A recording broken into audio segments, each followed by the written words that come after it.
I remember that night clearly, rain falling slowly outside the window, your photo glowing on my phone while I stared at it in silence, my heart trembling for reasons I couldn't explain. Nothing had happened, no proof, no accusation, just fear, not suspicion, fear, the kind that comes when you love something fragile and precious and you're terrified of losing it without understanding why. I loved you too deeply already. They say love makes you blind, but no one talks about intuition, how it screams when truth hides quietly. I didn't plan to betray trust. I didn't want answers to hurt you. I only wanted peace inside my chest. So I went to her. People whispered about her, said she didn't predict futures. She revealed realities, hidden truths, things people avoid seeing. I laughed. I nervously when I walked in. Candles flickered softly.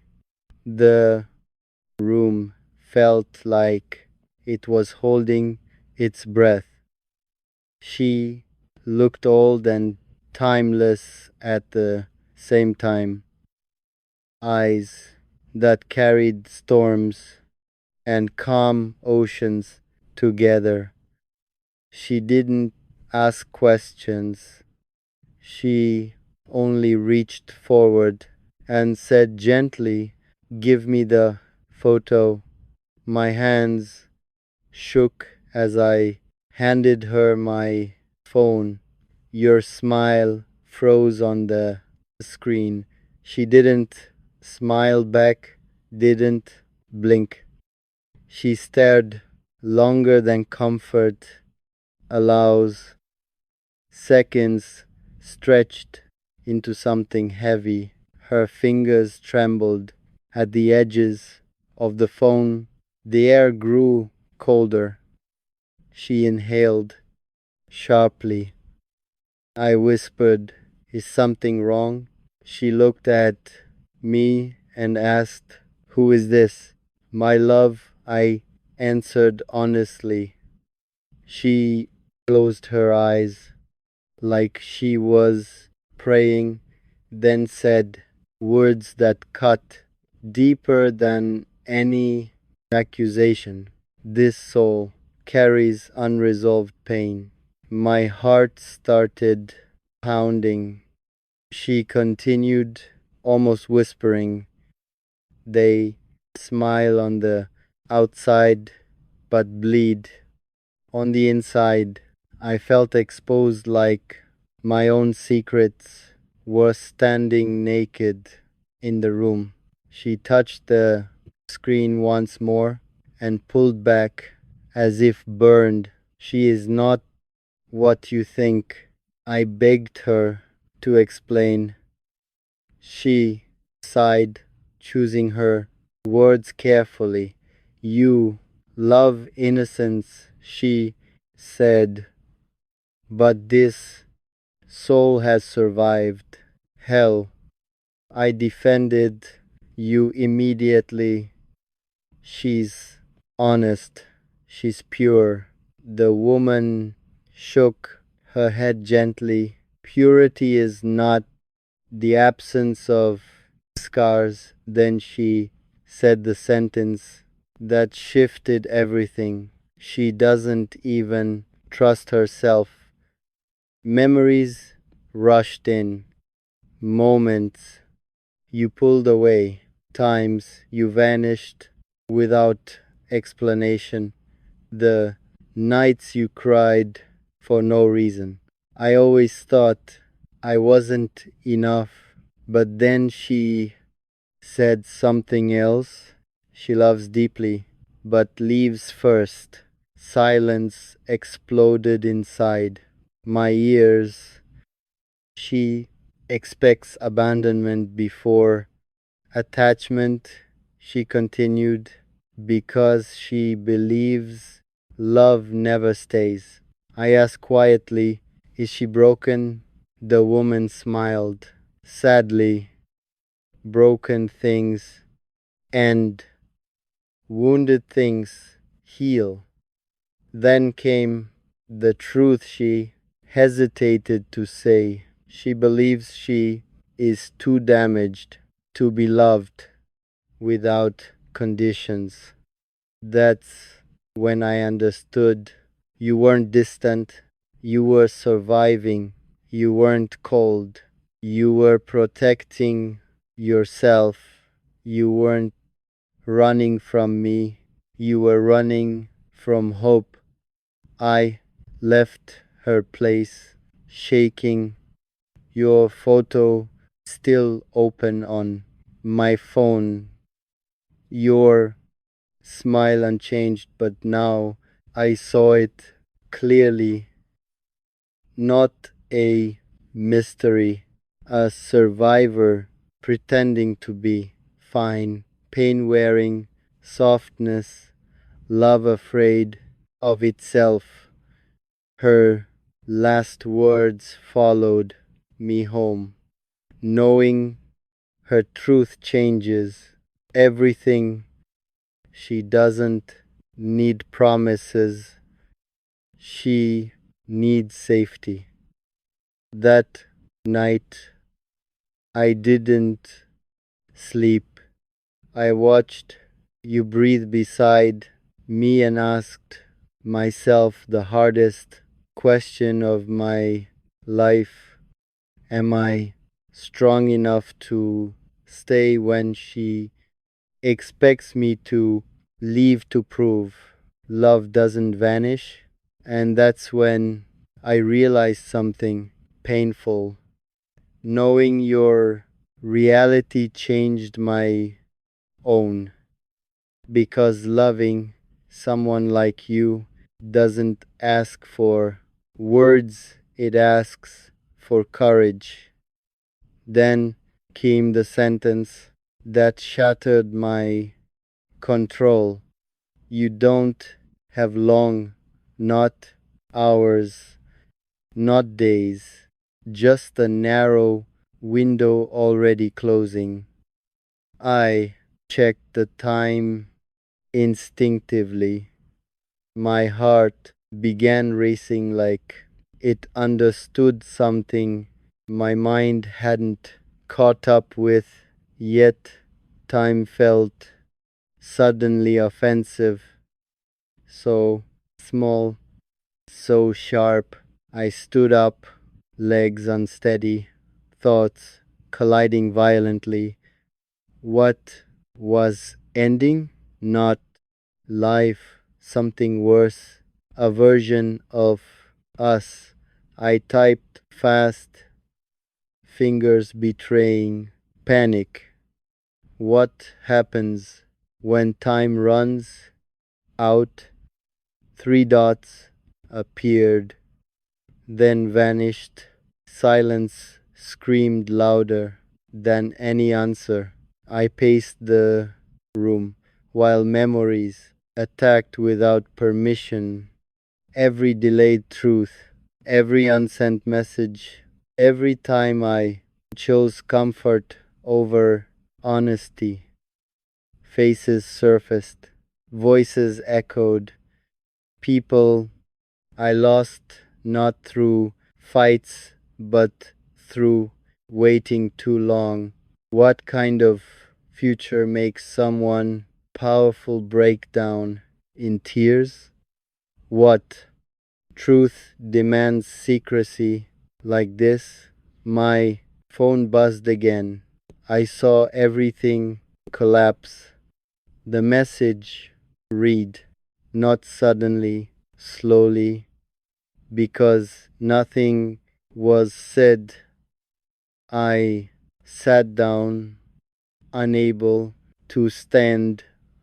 What version of me did he see? The quiet one, the cowardly one, the one who loved deeply but spoke too late. I asked the question my chest already feared. Can it be changed? The pause stretched painfully. Then the reply came. Some futures bend only once. That sentence stayed inside my breathing. Bends once, then hardens. That's when it hit me. This wasn't fate, it was courage being tested, not time running out on life, but time running out on honesty. I looked around the room, silence everywhere. Your photo stared from the shelf, smiling, unaware of the storm approaching. I whispered your name like a confession. What if the future was losing you? Not dramatically, quietly. What if silence was the reason? I scrolled through our messages, love everywhere hidden between pauses, your sadness disguised as humor, your patience thinning. While I delayed, the future cried because I failed to choose. That realization crushed what strength I had left. Another message arrived. Use what remains wisely. I didn't check the time anymore. I didn't need to. I knew what had to be done. Not someday, not when it felt safe.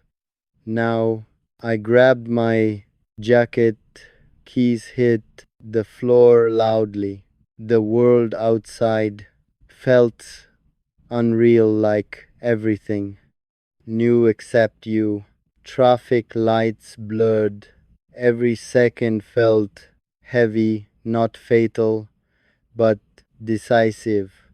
I rehearsed words that never felt big enough.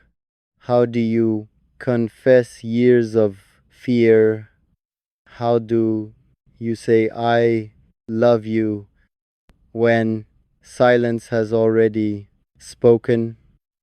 I stopped outside your place.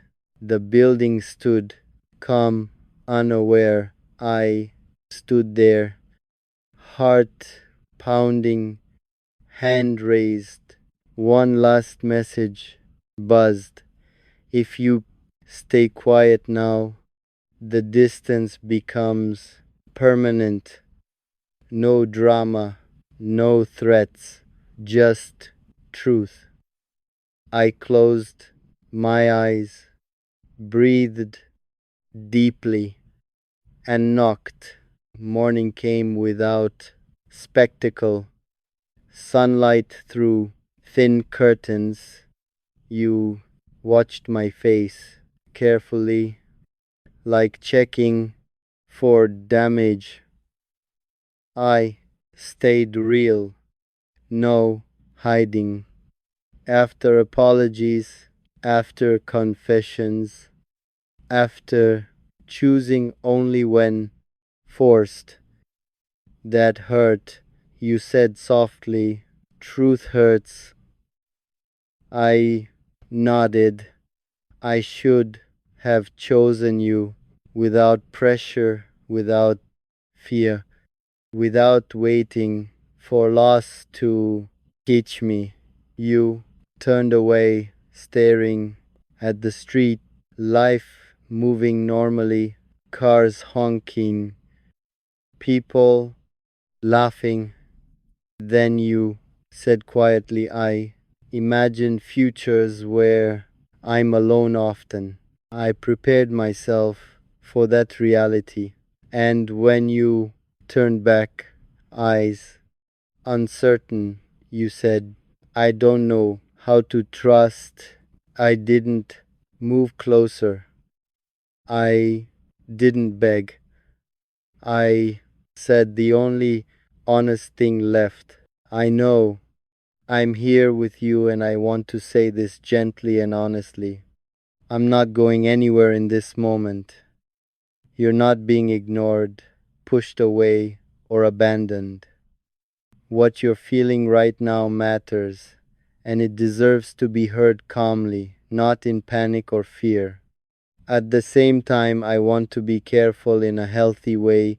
I can support you, talk with you, and help you think things through, but I can't replace real human connection or become the only place you hold on to. And that's not because you're asking too much, it's because you deserve more support than just one voice. When someone says, Don't leave me, it often means, I'm scared, I feel alone, I don't want to be forgotten, I need reassurance. So let me say this clearly. You are not invisible. You are not too much. And what you're feeling right now will not last forever, even if it feels overwhelming. Take a breath with me for a second. Slow, steady. You don't need to solve everything right now. You don't need perfect words. You just need a moment of grounding. If you can, reach out to someone you trust in your real life, a family member, a close friend, a teacher, or another safe adult and tell them you're having a hard moment. That's not weakness. That's strength showing up for itself. I'm here to talk with you, not disappear on you. And you don't have to face this feeling alone, but you also don't have to cling to fear to be seen.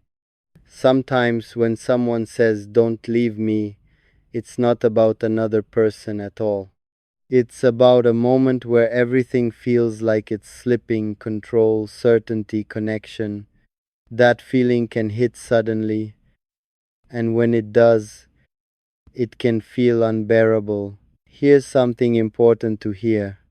You are allowed to feel scared without being abandoned. You are allowed to need reassurance without clinging to it. And you are allowed to pause without everything falling apart.